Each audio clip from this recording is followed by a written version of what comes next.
आता आम्ही गुळाची पोळी शिकतोय जी बाहेर मिळते सगळीकडे, पण या चवीची नाही मिळत ना, कारण अप्रतिम लागते घरची गच्च भरलेली गुळाची पोळी, ज्याला कडाई नसतात. किती आपण निगुतीने करतो ना. तर ह्याचं साहित्य लिहून घ्या. कणिक, बेसन, चण्याच्या डाळीचं पीठ, मैदा, बारीक केलेला गूळ, तिळाची पूड, तूप, तेल, वेलची पावडर, मीठ आणि खसखसीची पूड. साहित्य आपण बघितलं आणि त्याचे पण आपण 2 भाग केलेत. आपण आधी सारण करून घेणार आहोत गुळाच्या पोळीचं. तर कसं करायचंय? सगळ्यात पहिल्यांदा आपण पॅनमध्ये तेल, त्याला बऱ्यापैकी तेल तूप लागतं ना, कारण ते शोषून घेणार जे चण्याचं पीठ त्याच्यात आहे. पाववाटी तेल आणि पाववाटी तूप आपण एकत्र ठेवलेलं आहे. आता ते थोडंसं पातळ होऊ दे, फक्त तूप थोडंसं घट्ट आहे स्लाईट. तूप आणि तेल दोन्ही कडकडीत जोपर्यंत गरम होत आहे चांगलं विरघळून, तोपर्यंत जाऊबाईंनी खूप छान आठवण सांगितली तुझी. बघूया काय म्हणते. माझ्या मुलाचं ऑपरेशन झालं 1-2 महिन्यापूर्वी. तेव्हा त्याचं म्हणजे मेजर ऑपरेशन होतं. त्यानंतर परत त्याला इन्फेक्शन झालं. त्यामुळे जवळजवळ 2-1 महिने सगळा तो कालावधी गेला. तर त्यामध्ये त्यावेळेस तिने खूपच मदत केली. त्याला बाहेरचं काही खायचं नव्हतं. अशा वेळी तिने खास त्याच्या आवडीच्या गोष्टी घरी बनवून, सूप असेल, इडली सांबार, दही वडा, शिरा, ज्या गोष्टी बाहेरच्याही वाटू देत पण घरच्या आणि चांगल्या प्रकारे बनवलेल्या अशा ती आणून देत होती त्याला दरवेळी.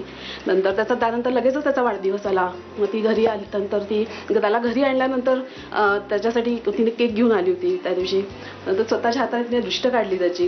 म्हणजे सगळ्या गोष्टी जेवढ्या आहेत तेवढं ती प्रत्येकाच्यासाठी करते. किंवा माझी मुलं सुद्धा म्हणजे काकूबद्दल एक खूपच मोठं मनात अगदी स्थान आहे त्यांच्या.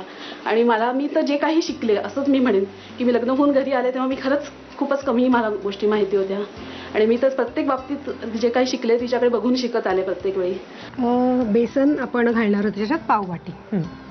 प्रमाण सगळ्याच सांगा मला. म्हणजे तेल तूप पाववाटी घातलं आपण आणि आता हे पाववाटी घालणार. ते मी अर्धा वाटी याच्यात घेतलंय, ते मी पाववाटी ह्याच्यामध्ये फक्त घालून घेते. ओके.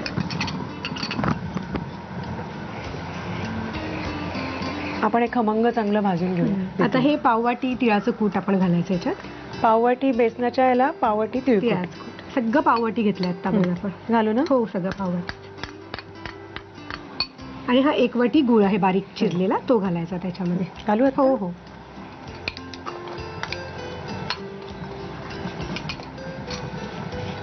आणि ह्याच्यामध्ये आता आपण 2 चमचे खसखस पूड आणि 1 वाटी वेलची पावडर.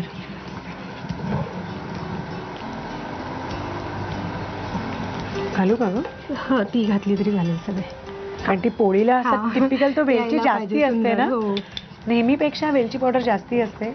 बरं, आता सगळं झालं? हो, सगळं झालं. आता ना हा गुळ आपल्याला आता सैल दिसतोय, पण तो अर्धा तासात तो आवळून येतो आणि छान आपल्याला पोळीत भरता येणार होतं. मग हे मिश्रण जरा गार करूया, म्हणजे आपोआप ते आळेल आणि मग आपण गुळपोळी करायची तयारी करू. आपण जे सारण बनवलं ते छान आळून आलं, गार झालं आणि ते रेडी आहे. आणि आता हे जे पीठ तू घेतलंयस, मला सांग स्मिता, प्रमाण काय? प्रमाण सांगते. ह्याच्यात 1.5 वाटी कणिक आहे, पाववाटी बेसन आहे आणि पाववाटी मैदा आहे आणि चिमटीभर मीठ आहे. आणि त्याच्यामध्ये मोहन सुद्धा घातलेलं आहे, पाववाटीच ते सुद्धा. तेलाचं खुसखुशीत व्हायला पाहिजे आणि घट्टसर मळून घेतलेलं आहे. ओके. आता आपण भरायला घेऊया. हो, भरायला घेऊया.